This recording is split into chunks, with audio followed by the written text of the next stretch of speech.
Hello and welcome back to the channel. My name's Ed Hope, a junior doctor in the UK, and I'm continuing my look at the fantastic Cells at Work. This is episode 3 of Cells at Work Code Black, so the version that takes place in an unhealthy body. And I've said it on the previous 2 episodes, but this really isn't for everyone. It's called Excitement, Expansion and Emptiness. You probably won't know exactly what it's about, but I can tell you it features some rather adult themes, particularly of erectile dysfunction.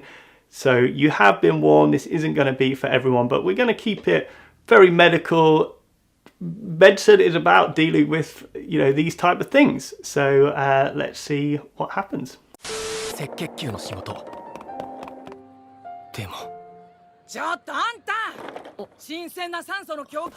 I was thinking about this the other day, is that Cells at Work actually shows what it's like to be in lockdown kind of before we were in lockdown, because obviously normally we'd go out to shops and buy the stuff we need, but at the moment many people who are in proper lockdown rely on just purely deliveries, which is pretty much how the human body works and how the city is modelled in Cells at Work. It's a little bit ahead of its time.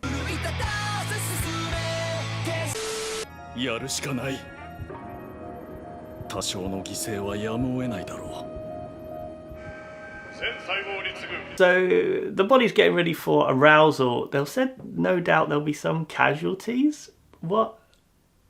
I can't quite think what they're thinking of there. I guess we'll find out. So I think they're suggesting here that some of the cells, some of the tissues are going to be denied oxygen because they're going to be heading towards the penis, which obviously that's where blood flows when a man gets aroused, but no, I don't think to the extent where you'd start starving other organs. Okay, so we're showing here the entrance to the corpus cavernosum, which are the 2 spongy areas. Cavernosum means cave, so they're the 2 spongy caves that fill up with blood that gives you an erection. So at the moment we're having some arousal in the brain. So how would the 2 be connected? So we'd have messages from the brain that will go via the parasympathetic nerves and would act on the smooth muscle around some arteries that we call the helicine arteries, and that's probably where the red blood cells are at the moment. Normally at resting state the muscles around these arteries are actually contracted, so these blood vessels don't have a lot of blood in them, and they're called helicine because they have this kind of twisted structure to them. But when we get arousal and the parasympathetic nerves in that area are stimulated, they release nitrous oxide and a chemical called cyclic GMP, and that relaxes this smooth muscle, meaning blood can fill in the helicine arteries, and they go from these twisted, tortuous arteries to being nice and straight, encouraging blood flow into them, which encourages blood flow into the corpus cavernosum, so where we see here, and that's what gives an erection.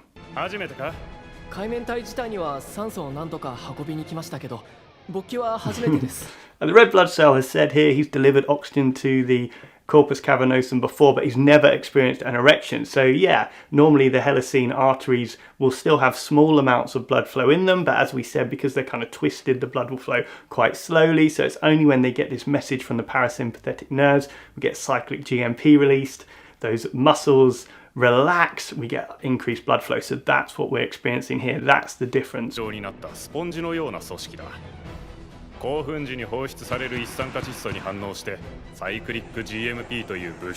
Cool, okay, so I literally just talked about this. It kind of happens in Cells at Work a few times, and they show it beautifully here.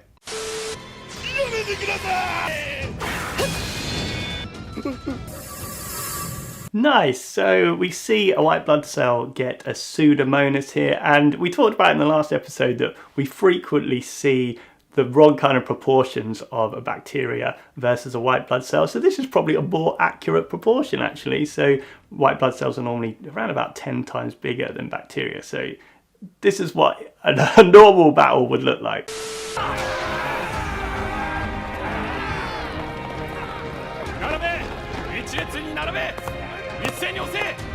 Who'd have thought get an erection would be quite so epic? with all that music. And here they've talking about the Hellicene arteries that we mentioned before. So these are the ones that are going to start unraveling. That's why they're called Hellicene, because they're kind of like a helix, kind of twisted up. They're going to start unraveling to encourage more blood flow into them.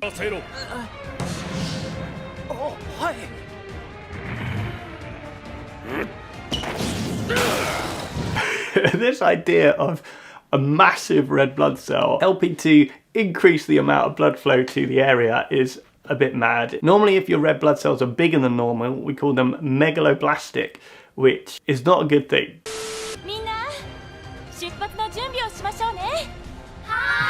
And the sperm here getting ready to, I guess, ejaculate and being surrounded in their seminal fluid here. It's pretty freaky. Little kind of sperm duck things with human faces. Whoever creates cells at work definitely had a smoke of a few things before doing this one.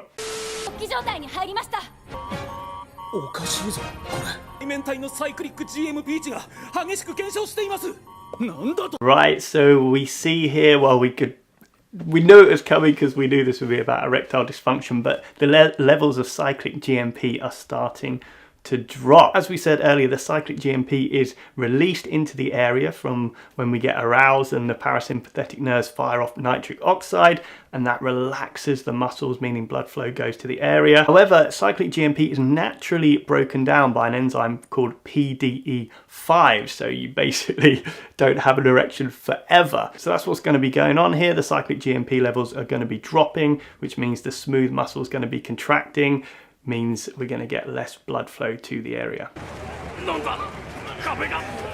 We can see this in action because we see the smooth muscle in that area is beginning to contract, and the blood's getting it's not as easy for it to flow into the corpus cavernosum as we saw before.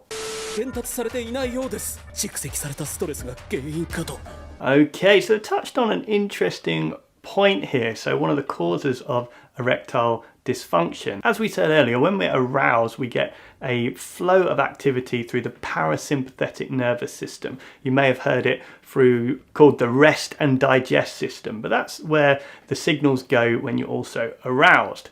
Now, it also is balanced by another system, the sympathetic system, which is really what's get fired off in your fight or flight kind of response. And there's a delicate balance there. So what they're saying is that when there's too much stress going on, then it's more of this kind of sympathetic nervous system, which is going to override the signals of the parasympathetic system, and stop this process of arousal.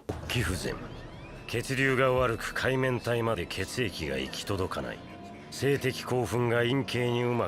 they've mentioned a couple of the causes of erectile dysfunction as well. So lack of blood flow to the area and a disruption in the nerve signals to that area, and they're kind of self-explanatory why that might be. When I knew that this episode was coming up, I was slightly apprehensive and also kind of interested to see exactly how they're doing it. And this really comes down to the idea of stigma.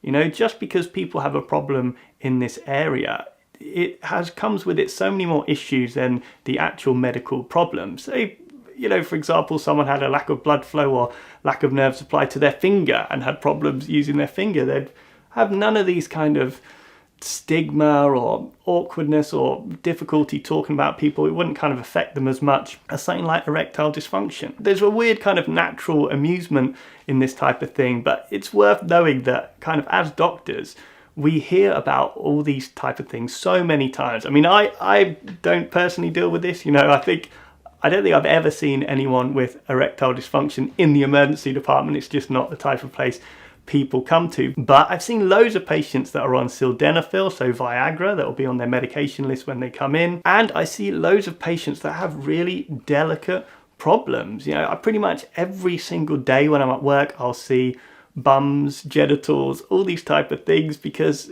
this is what we do as doctors, and we really don't see any kind of embarrassment or anything like that. It's just part of the job. So you should never be worried about chatting to doctors about anything. We have seen it all before. I love the perseverance of this red blood cell. He is making it his personal responsibility to get that erection. That is a dedication to the cause. That is what you want in a wingman.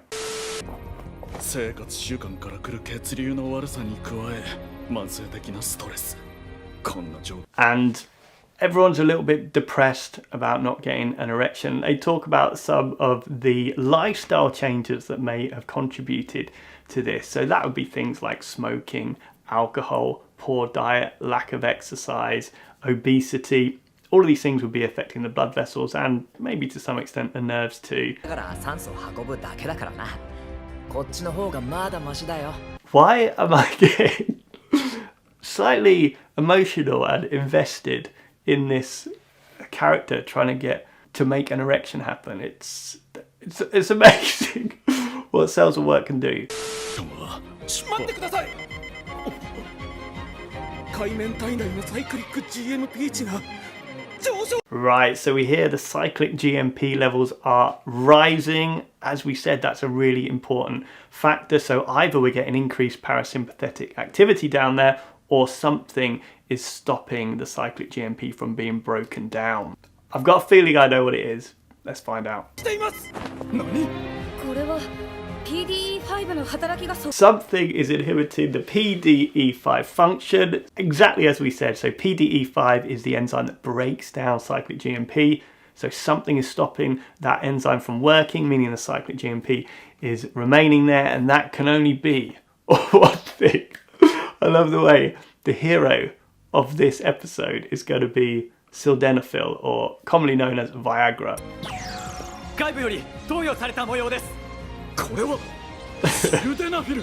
Sildenafil. You don't need a subtitle for that bit, and we've talked about exactly how sildenafil works, but it has a quite a funny story about how it was created actually. So it was designed and originally in clinical trials to stop pulmonary hypertension, so high blood pressure between your heart and your lungs, which is often caused from heart failure. But during the clinical trials, when people were given it, they were finding they were having this weird side effect of erections, and suddenly Viagra was born. And this was discovered by Pfizer.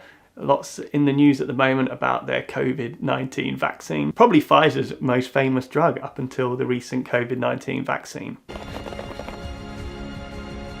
ねえセルトリ細胞さん僕た And the freaky sperm duck thing with a human face is getting ready.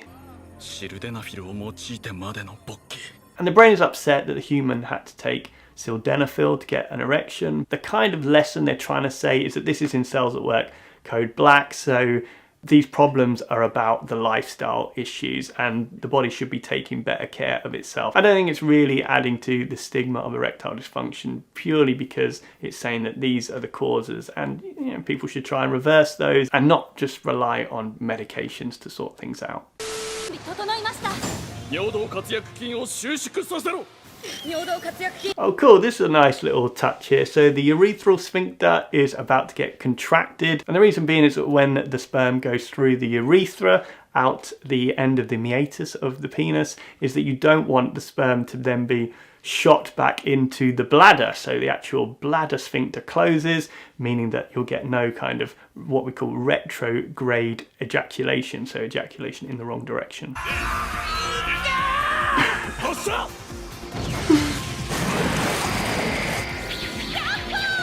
Way! And we get the firework display of the sperm shooting out. Brilliant. 私たちの仕事を果たそうはい